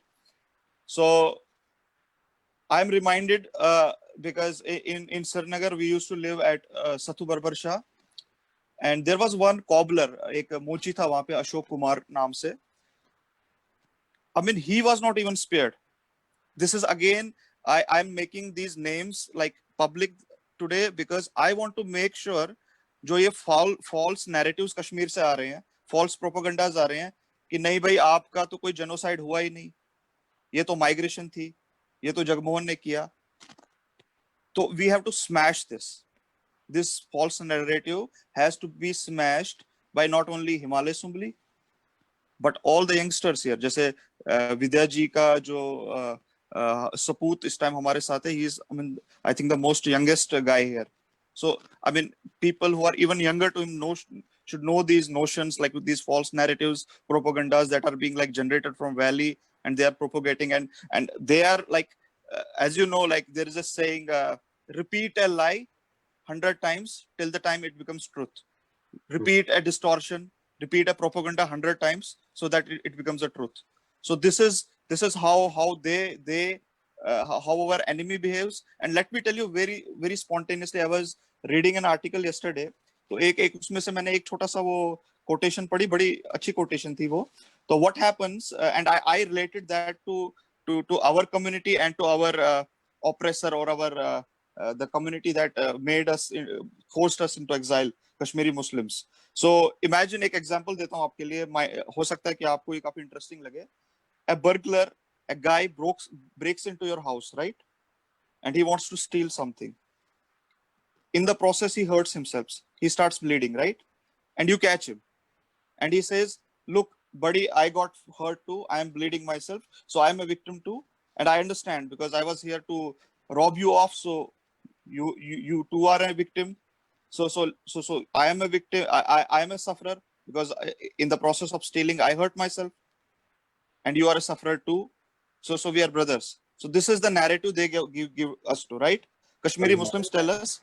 Thank you so much. We really appreciate, for giving us the insight about many sung and unsung heroes, which probably not many of us know. Thanks for your well-researched, thing. So time is short. We will move to other speakers. Thank you so much. But Vidyaji, I would just like to brief, if you can give me only 2 or 3 minutes. Absolutely. Go ahead. Sure. तो मैं अपनी बात को थोड़ी तेजी से रखता हूँ. हमें as Kashmiri Pandit youngsters throughout the world, we have to understand, we have to talk about solution, because हमने अपने victimhood की बात पिछले 30 साल में की है. Solution की बात करनी है. Solution क्या है? कश्मीरी पंडित जो ये हमारी situation है, इसका solution return and rehabilitation है. और return and rehabilitation मतलब मैं, अरविंद, दीपित, विद्या जी, अरुण जी, कल को हम लोग सारे वापस कश्मीर जाते हैं, शेखपुरा जाते हैं, वेसू जाते हैं, 8 बाय 8 के कमरे में बैठते हैं वहां पर. That is not my return and rehabilitation. I reject it because I am a stakeholder in Kashmir. I am an owner of Kashmir. I have more than 5,000 years of history, and you will not dictate, I mean, terms and conditions how I am going to return back. तो कश्मीर जब हम जाएंगे, 1991 में more than 1 lakh Kashmiri Hindus endorsed मार्गदर्शन resolution. मार्गदर्शन resolution 91, और उसके बाद एक हाउ होमलैंड, उसके बाद वाई होमलैंड, और अभी रिसेंटली एज एन ऑर्गेनाइजेशन हमने पनून कश्मीर एट्रोसिटीज और genocide and atrocities bill 2020 published की, that we have sent to Prime Minister of India, Home Minister of India, and we are hoping that it would be introduced in the Parliament of India, and our genocide would be addressed by government of India rather than rubbing the salt on our wounds, making insult on, I mean, adding insult to our injury, calling us migrants, calling us just 215 killings, giving us just this brazen figure of 215 kills. So we are hoping, I mean, this is my appeal to my brothers throughout the world. कृपया करके मार्गदर्शन resolution 1991 को भगवत गीता की तरह अपने गले से लगा लीजिए, और ये समझ लीजिए कि कश्मीर अगर आप जाओगे, आप किसी सूरत हाल में कश्मीर, जैसे दीपित कह रहा था, I don't want to go back as a visitor, right? तो अगर कश्मीर वापस जाना है तो we need to have a geo strategic foothold. तो जियो स्ट्रेटेजिक फुट, और एक और छोटी सी बात कहना चाहूंगा, हम लोग एथनिक क्लींजिंग वर्ड काफी यूज करते हैं कि एथनिक क्लींजिंग हुई हमारे साथ. Ethnic, it was not ethnic cleansing, my friends. It was religio-ethnic cleansing, because ethnic cleansing is just because tomorrow Muslims will come, yeah, we also got killed, so it was our ethnic cleansing. No, we as an identity were targeted, right? So religio-ethnic cleansing happened, and we should understand. और अब 30 साल हो चुके हैं, बहुत time हो चुका है, वितस्ता से काफी पानी बह चुका है, और 30 साल के बाद जब हमें सोल्यूशन की बात करनी है, थ्रू आउट द वर्ल्ड एक वॉइस होगी, एक बैनर होगा फॉर ऑन कश्मीर, और वी विल पुट, हम अपनी शर्तों पे जाएंगे. We want a union territory in Kashmir. Coexistence has been rejected by majority community of valley, and let me make this point very clear to all of you youngsters, there is no other, absolutely no other solution than that. Thank you, Vidyaji, and sorry about that. Alaji, thank you so much for that very detail oriented, like, of course it comes from, your great dad, who's been basically a lone fighter along with, some stalwarts of the community. Now I quickly move over to Neha. Neha, we have interacted here in Canada, and despite the fact that you have, let's see, compared to like many others on the panel, your link to Kashmir is through your dad. You were born and brought up in Mauritius, but what attracted me towards you in the fact is that you have full knowledge about our rituals and customs. I mean, you do fastings and you celebrate Shivratri. I mean, what is it that attracts you towards Kashmir, despite the fact that your connect to Kashmir is very remote? Thank you so much, Uncle. To begin with, I'll say thank you so much for including me. And I would want to start maybe by telling a bit about my Dadaji or about my parents back in Kashmir. So my Dadaji actually retired back in 1984, before all this happened. And he retired as an assistant director in Jammu Kashmir Educational the department. So then and my father and my mom, they moved back to Mauritius in 1985. So again, before all the trouble actually started. And I was born in 1989, and my mom clearly, every time, my mom being a non-Kashmiri, she reminds me every time that when I was born, I was a baby in an arm, but they kept waiting for phone call from my family in India, in Srinagar, saying, okay, we're moving, or we've reached Jammu nicely, everything's fine. They moved around September, I think, or August, September 89, they moved finally to Jammu. For me, what really, I don't know how I feel really connected. I think it's from all these stories I've heard from my Dadaji before he passed away in 2000, or even my dad, and I have two chachas. I have one chacha, he's very much involved in everything related to Kashmir, all the fast, all the cultures, everything. He's very much into that. I think from him, I learned it, and my dad, seeing my parents growing up. When it comes to all, I'll talk about everything what I know. When it comes to my mom, I learned Kashmir cooking from her, and she learned it from my daddy G, asking her over the phone. And then when I moved to Canada in 2011, though I was in Montreal, but I connected to KOAC in Toronto. I remember clearly, and I don't know if it was you, Uncle, but someone had messaged me, telling me, please attend my events. I'm like, but I'm actually in Montreal. And I made sure when I moved to Toronto, the first person I actually connected was Vidya Uncle. And then he started including me in everything. Though over here, like I say, I'm only connected with my dad. Very much, when there's Thal Baran, I'll do the Thal Baran. When there's Ashtami, I do everything. I think I have a proud feeling when I say that I am actually a Kashmiri Pandit because of my dad. And I really think that it's my family who's all the stories I've heard. Whenever I go to India, my chachis, they always talk to me in Kashmiri all the time for me to understand. So I do understand Kashmiri, but I can't talk much. And that's only thanks to them. And one more thing is, I really want to say, like all the other, I would say, brothers, sisters, the brothers I've talked, one thing is that I really want to visit Kashmir, not as a tourist. I want to go there as if that's my motherland. That's why I want to go there. I've had chances in the past because my chacha, he worked for a government. So whenever he was posted in Srinagar, he would say, come, because he had all the security with him. He had a government house to stay with and all. But that's not how I want to go to Kashmir, always in a fear, ki kal kuch ho jaye or something like that. I want to be able to visit Kashmir, Srinagar.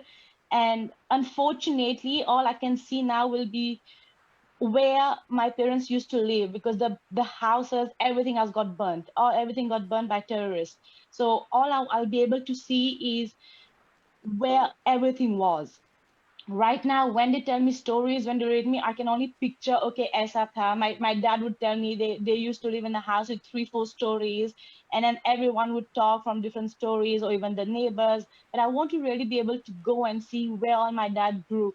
He would tell me stories. When going to school, he would always compare winter of Kashmir and winter of Canada, saying that winter of Canada is nothing comparing to what it was in Kashmir. Every day they have selected people who had to go and get students who had to go and get wood logs, would get to come and start warming, or wearing thick clothes. So I really want to be able to go back and see Kashmir. Thank you, Neha. Thank you so much for that, emotional connect with Kashmir. That's really great. You know, I want to tell all the youngsters that, we are doing very well, economically. We have created, a niche for ourselves globally. But what we have lost is the connect to Kashmir. We have lost our roots. We have lost our language. And I believe like everything is related to our roots, who we are, where we come from. I mean, if you look globally, everybody is concerned about their DNAs and their backgrounds and all. So our background is there. We belong to that great land called Kashmir, and we are not able to go there. So the next in the speaker panel is Pankaj Rana. Pankaj, please unmute yourself. Pankaj comes from Ranawari. His dad comes from Ranawari. Rana Saab is my guru. I mean, a great person, and we are looking forward to, seeing soon in Canada. So, Pankaj, the dice is all yours. Yeah, thank you, Vidyaji, for including me as a panelist on today's discussion. First, paying tribute to all the sacrifices that people have done, and especially to Sri Tapluji for his martyrdom. One point I want to highlight about sacrifices is that what that gets lost is that today in 2020 we're talking about mental health a lot. And it's a global discussion due to the pandemic as well. The sacrifice that our elder generation, my grandparents, when they left Kashmir, there was a linguistic barrier that they had to face in coming to Delhi or various parts of India when they moved from that place. Those sacrifices are kind of unsung sacrifices. We need to note them as well in the martyrdom that we are talking about today. So and those were grave times. Those people have faced mental challenges like anybody. I think 95% of that generation was in a mental depression till they kind of passed away. But that's what we need to note on this day as well. Talking about some of the memories back home, I was 6 years old when we did the migration from Kashmir to Delhi. As I talked about in my introduction, is that we left Kashmir a little later than January. My dad was a teacher in Presentation Convent for some time, in 2 years time, from 84 or 85, and then he was also now working in a government organization there. So he was notedly in Ranawari known as Panditji. The one who teaches you, that Pandit, right? So Panditji. So his chitti came in April. There was a letter that was thrown to our place through stones, and then it was his name was next. That unka in the mosque, his name was on the next hit list to be carried out an assassination or something like that. So we had to leave April 19, 1990. From Kashmir. It was midnight. We just were 5 people, my dadi and we 4, my elder sister and myself, my mom and my dad. And we were just having one trunk of, clothes and stuff, and we just left. I was just 6 years old. But as a 6-year-old, I can now relate. My son is 4 years old. I can now relate to how my memories were at that time. So I used to know all the songs that these, Kashmiri Muslims were chanting those days for, driving us away from whatever was happening, and to kind of outcast us from the Kashmir Valley. So as a 6-year-old, when we sat in the bus that was going from Srinagar to Jammu, in that bus, the driver was a Muslim.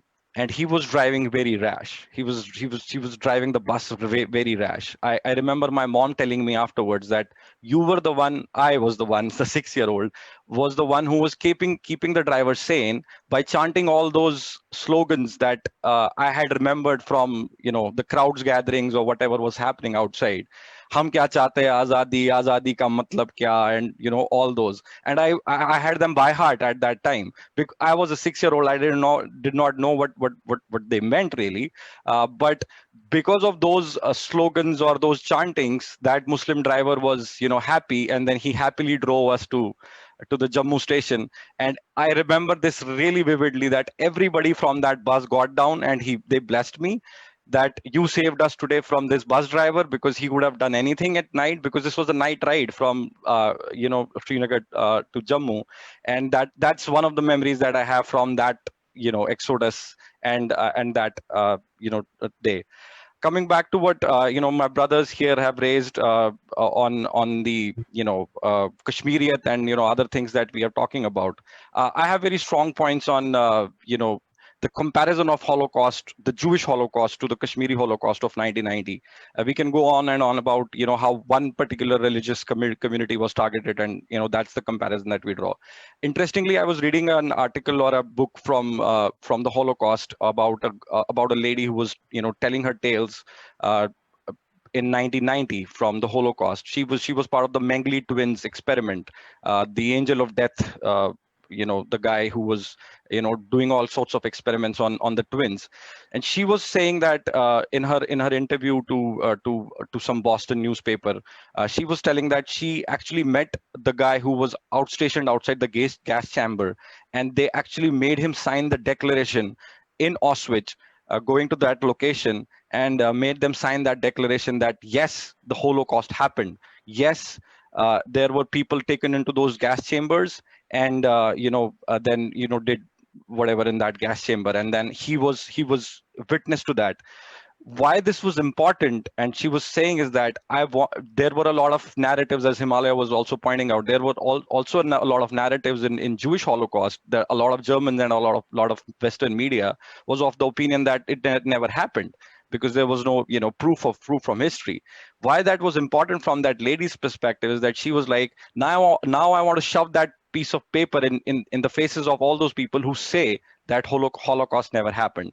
So similarly, drawing a comparison to this, is that we need certain kind of declaration from anybody, from the state government or from the Kashmiri Muslim community. At least this is the least that for a dialogue or for us to go back there has to happen, that anybody from the leading state governments or machineries or any Muslim leader, they have to come forward and say, yes, it happened.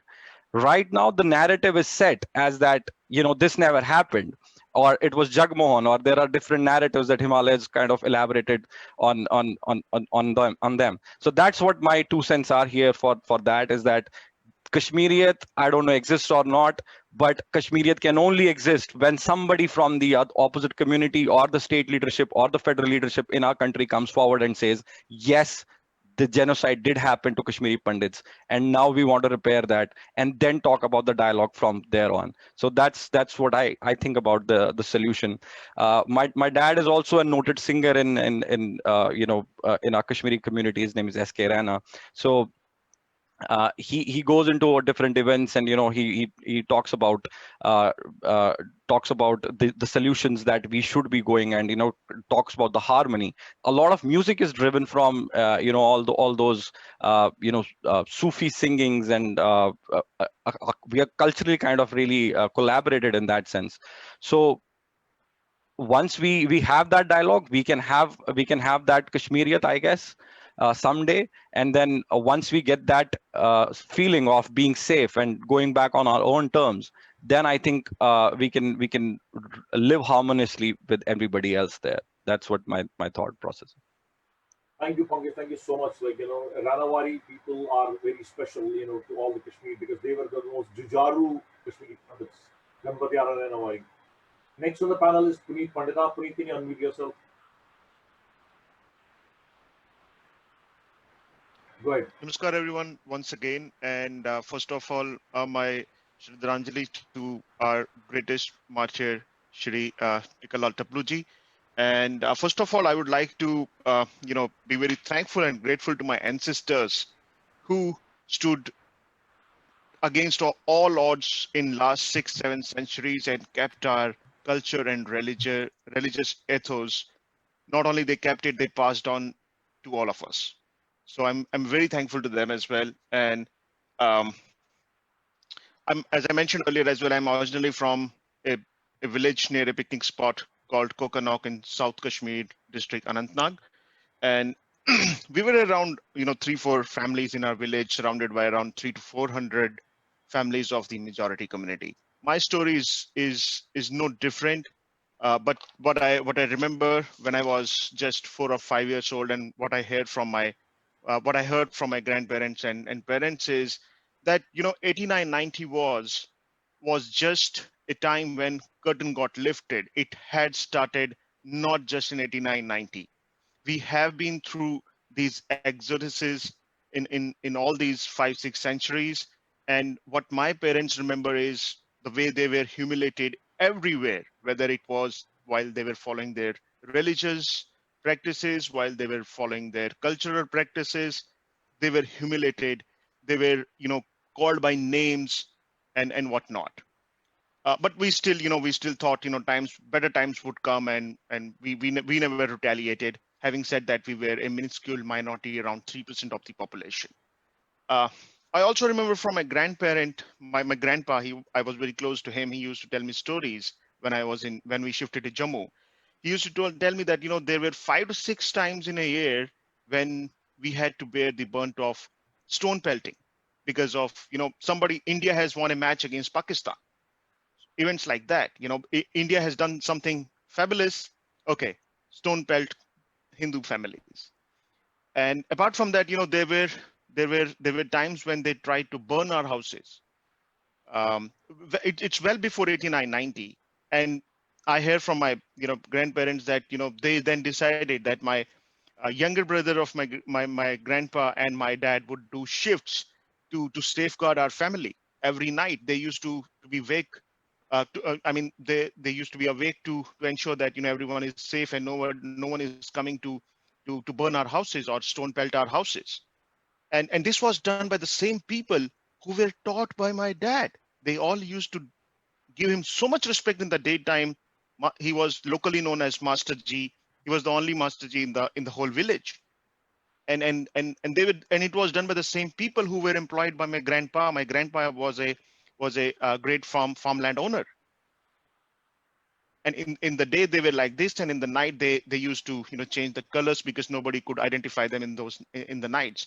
And I also remember one thing when I was a small kid around 3 to 4 years old. My dad used to take me in his lap around 1 kilometer far from our home to watch a television program called I believe it was Ramayana or Mahabharat, because that family had a battery run TV. In our family, in our village, in the whole area, electricity was shut when Mahabharata and Ramayana was played. These were all big and small things which these guys used to do with us. And I'm in the majority community. And then came 14th September 1989, when our tallest leader was martyred by these people, and followed by threats, followed by killing so many of our leaders, and raping our daughters, mothers, and um, then giving us open threats, pasting chits at our homes, and playing music all around the night for us to leave.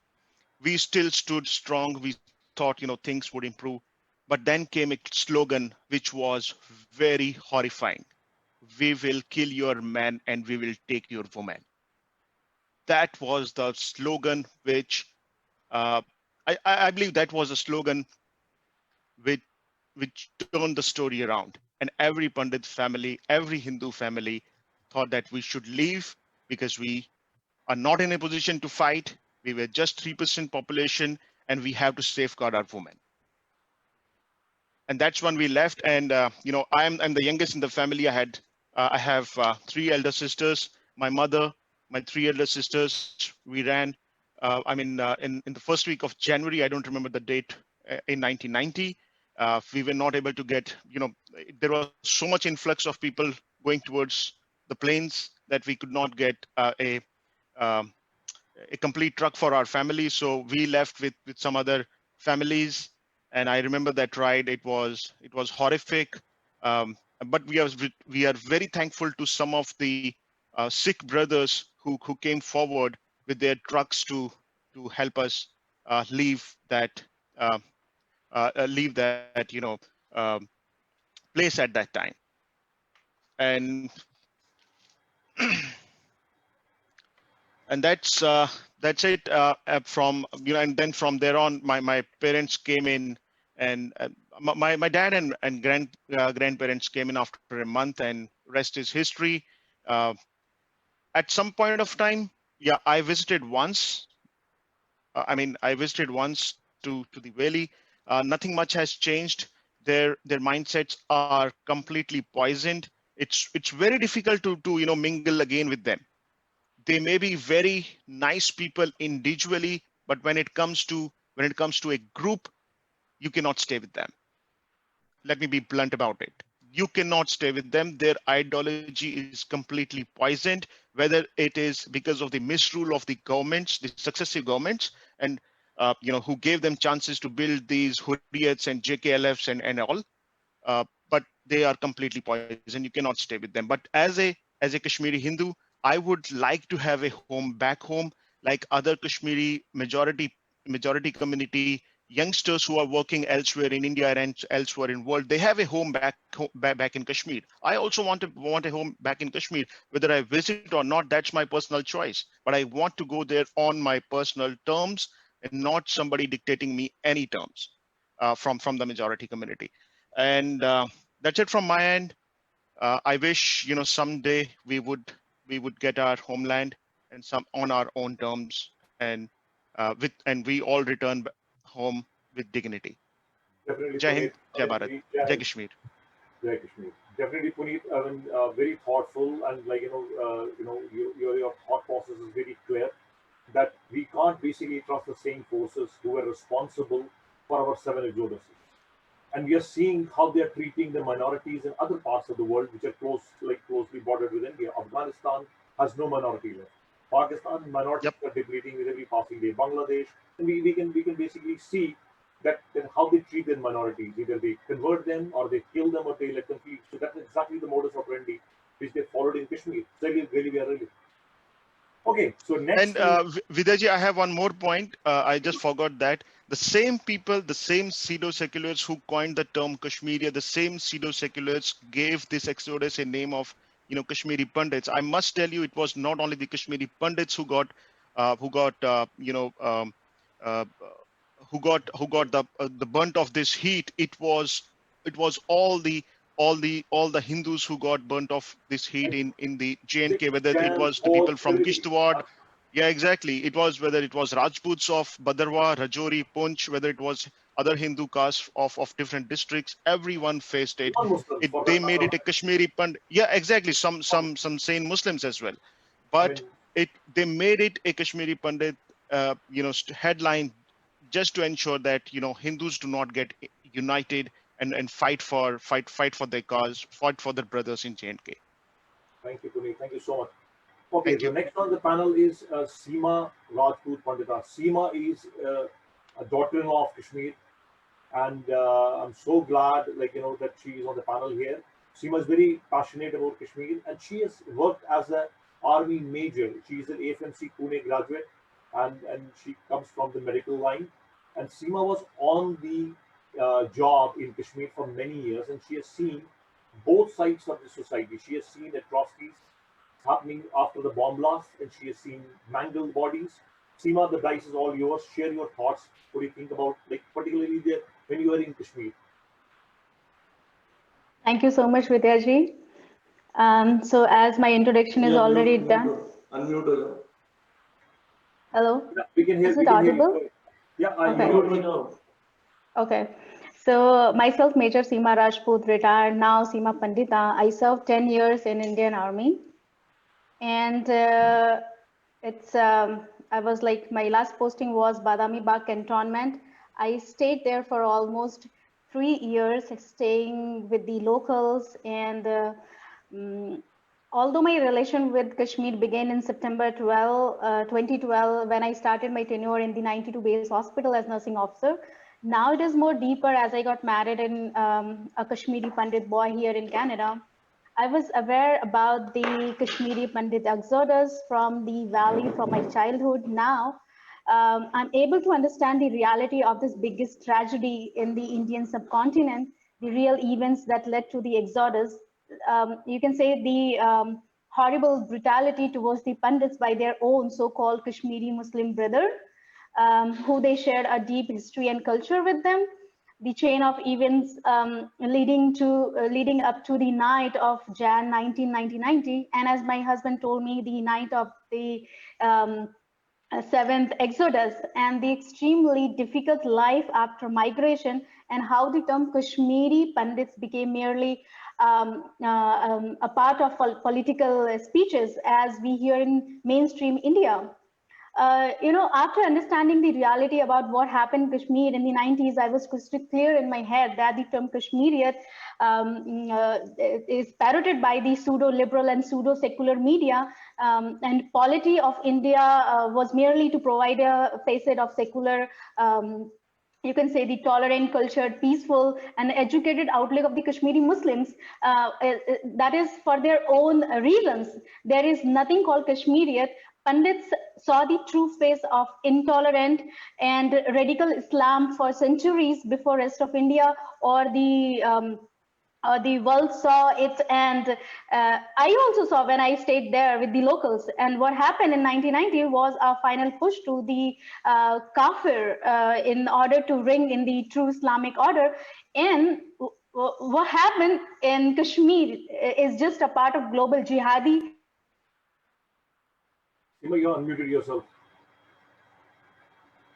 What is the worst part of the Kashmiri Pandit tragedy in 90s is that for the first time after Indian independence, Kashmiri Pandits found themselves abandoned to their fate, stranded in their own homes, encircled by rampant mobs. The Indian establishment was caught napping, and its agencies in the state, particularly the army and the paramilitary forces, did not consider it necessary to intervene.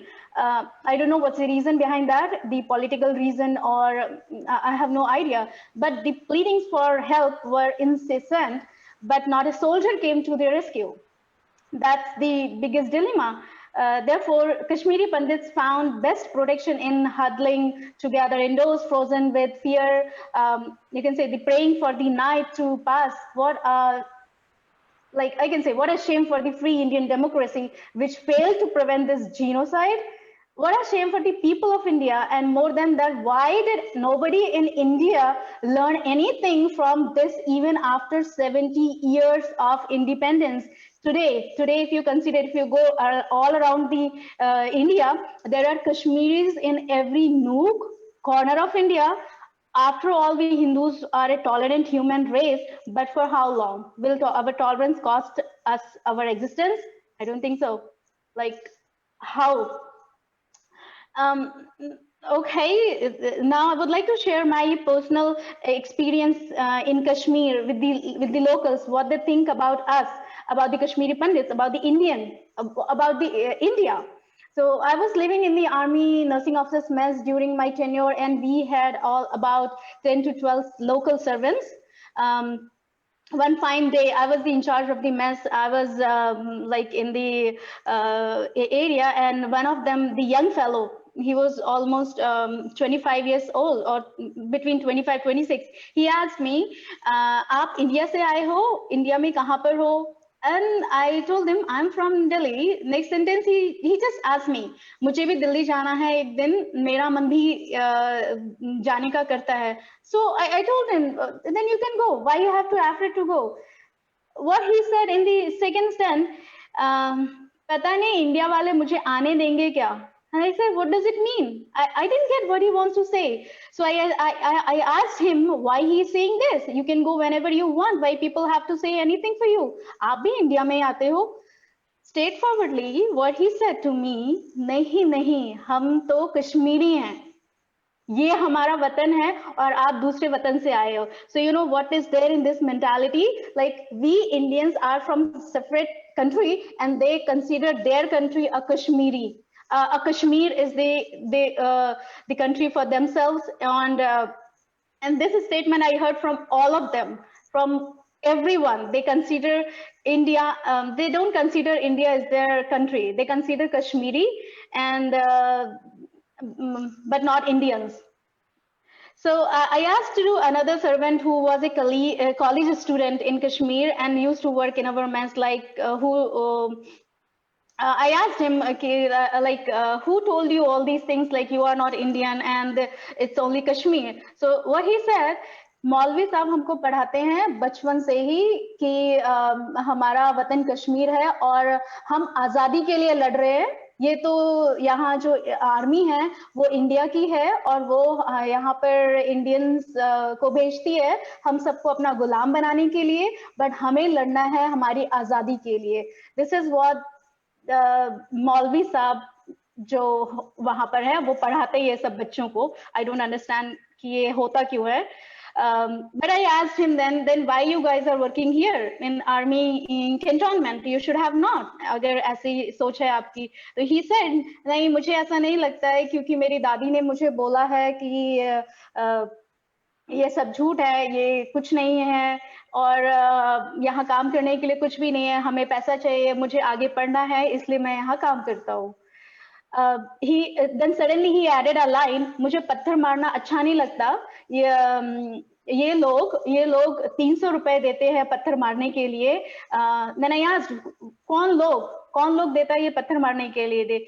He asked, ये लोग जो पाकिस्तान से आते हैं और हमको पैसा देते हैं पत्थर मारने के लिए 300 रुपया. इसलिए यहाँ पे जो लड़के हैं वो काम नहीं करना चाहते, वो बस पत्थर मार के पैसा लेना चाहते हैं और हमें आजादी दिलाने के लिए मोटिवेट करते हैं. This is the true picture behind the scenario. Also, in my point of view also, like there is no factory in Kashmir, there is no industrial area where people, they get a job, like the youngsters. So they agree to do the stone pelting over the army personnel to earn some money for their daily use. And they think that Pakistan is helping them to get independence from India. This is what a conversation I had with my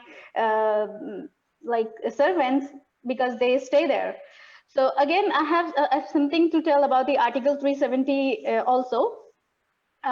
The Article 370 gave a special status to Jammu and Kashmir, which was administered from 1954 to 31st October 2019, as all we know that it's now removed. During this period, people of Kashmir psychologically felt that they were from a separate nation and therefore they behaved rudely with the army people. Many incidents of stone pelting took place. Everybody knows that. It's well aware when army personnel went in civil area for search operations. Before, as far as I know, we are not supposed to interrogate with the local people, like जिसके ऊपर हमें शक है, like they are from the terrorist area or something. We are not supposed to question them because of this Article 370. And but I guess after the removal, abrogate Article 370 of the Constitution that provides for special status. This is a bold and logical move towards the national integration. The removal of this Article 370 will definitely change the attitude of Kashmiri people, basically the Kashmiri Muslims, who think they are not a part of India. So now they come to know, like, of course, they are Indians. This is very well India. So and so now if you ask me, the stone pelting situations are very low now. Like you can say there is no stone pelting now after this removal of this 370 article. And psychologically, there is a change in common man of Kashmiri Muslims that they have, like now they very well understand they are from state which is integral part of India. Now, instance of the army personnel also, they have the motivation towards the service. Now they can feel free. They have the idea that, okay, now they can control the crime, they can control the terrorism. And if you ask me, in my point of view, is if Islamic terror is defeated in Kashmir, it will be defeated across the world. So, and I have a few more experience, like during the flood. It happened in September 2014. I was very well posted there, and few people did not want the harmony between the locals and the army, so they used to throw all our army men into the water. वो कहाँ बह के जा रहे हैं हमें नहीं पता. Like, we were giving the medication, we are helping them, rescuing them.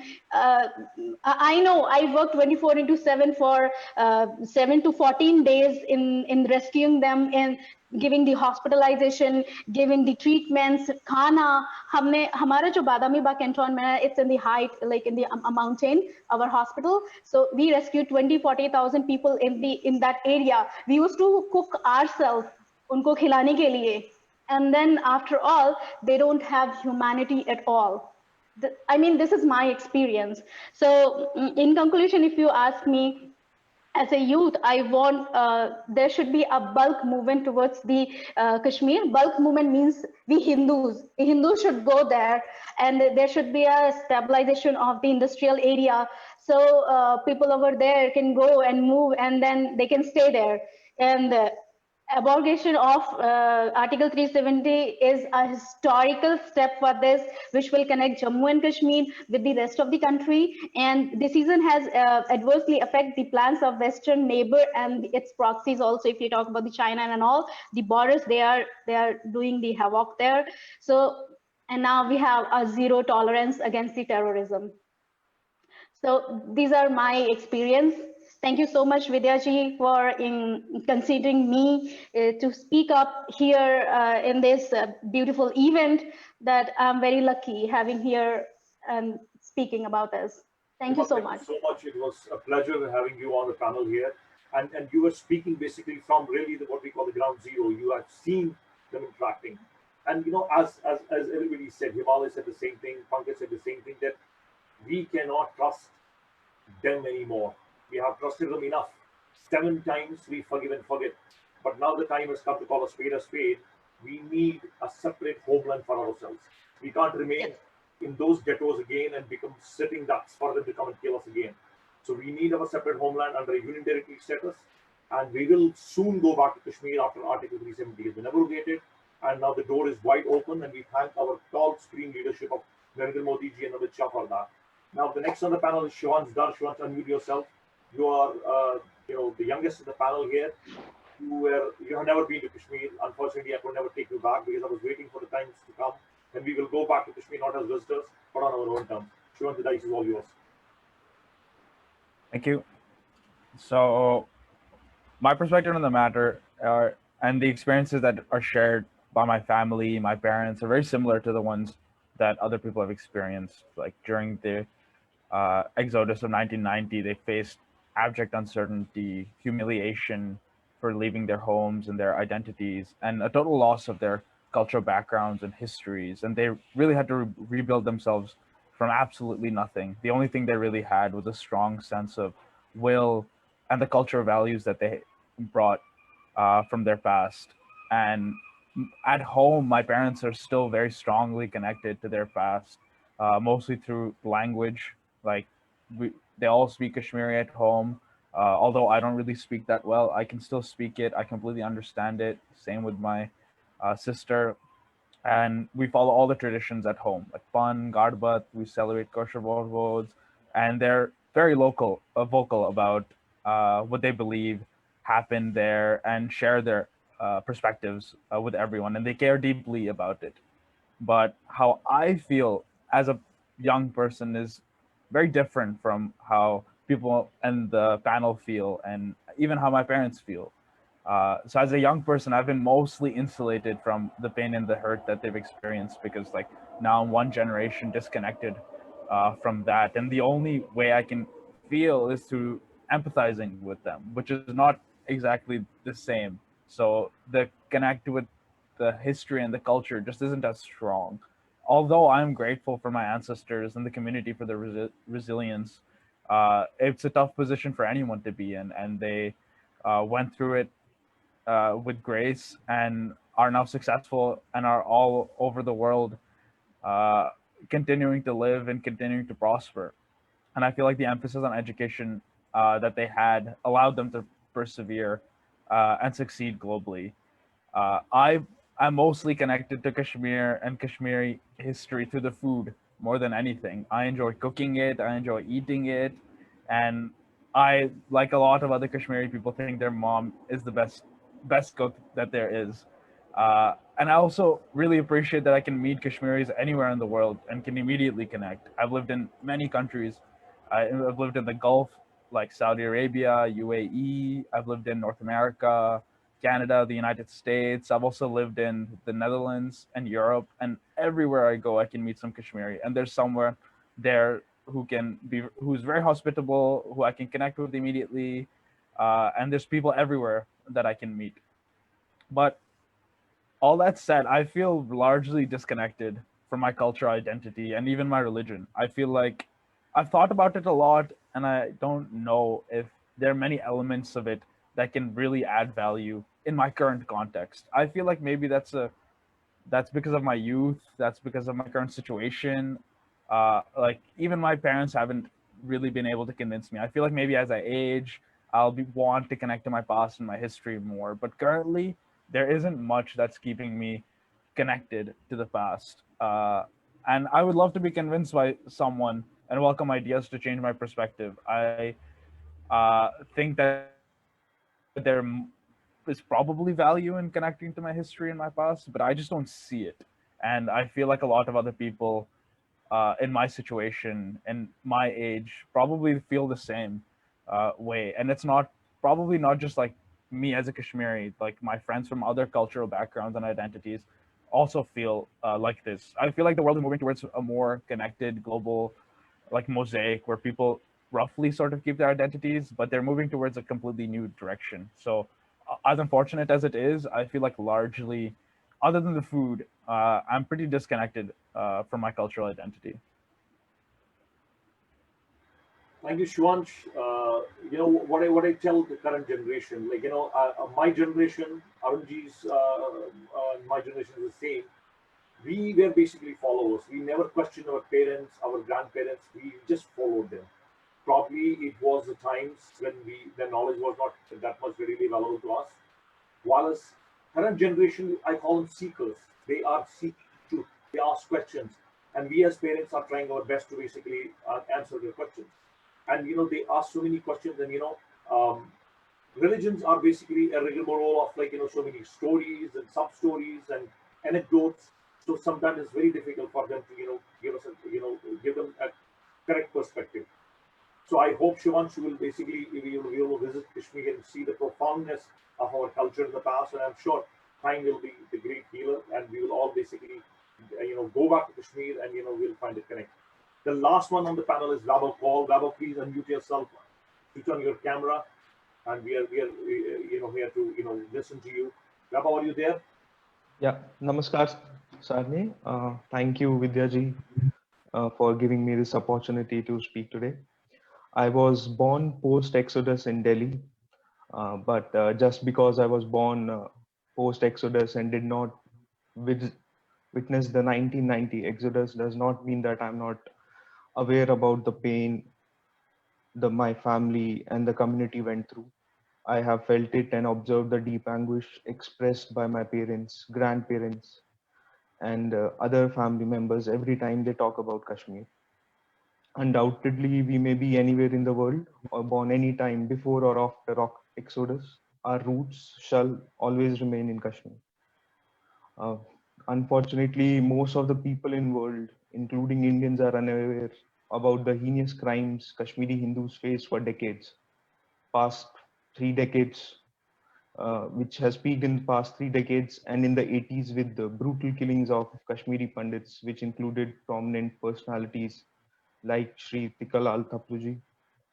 And these horrific events and ultimately led to the exodus in 1990. Bringing in a little historic perspective, very few are aware that the exodus in 1990 was the seventh one faced by the Kashmiri Hindus in the valley. And it is a recorded fact that only 11 Hindu families were left in Kashmir towards the end of 14th century AD during the reign of Sultan Sikandar, who was also called Butchikan, which means the destroyer of idols. And it was during his reign that famous Sun Temple at Martand was destroyed.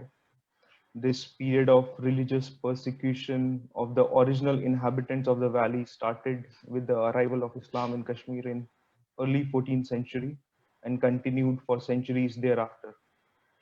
Refreshing some of our golden legacy and cultural heritage, Kashmir was very well known as a seat of highest learning, or Sharda Peeth, which predated even the great centers of learning like Nalanda and Takshala.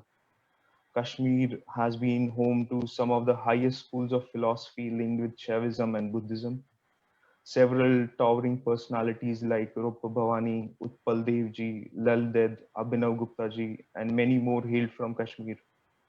And like Himalaya Bhaiya also said, that not many of us know that we have maintained our calendars, Nishpatar, for more than 5,000 years, and current year being called Saptarishi Samvat, which is the 596th year in our calendar. Coming back to present, using the term migrant, which has somehow gotten attached with the ways Pandits left the valley in 1990, is grossly incorrect.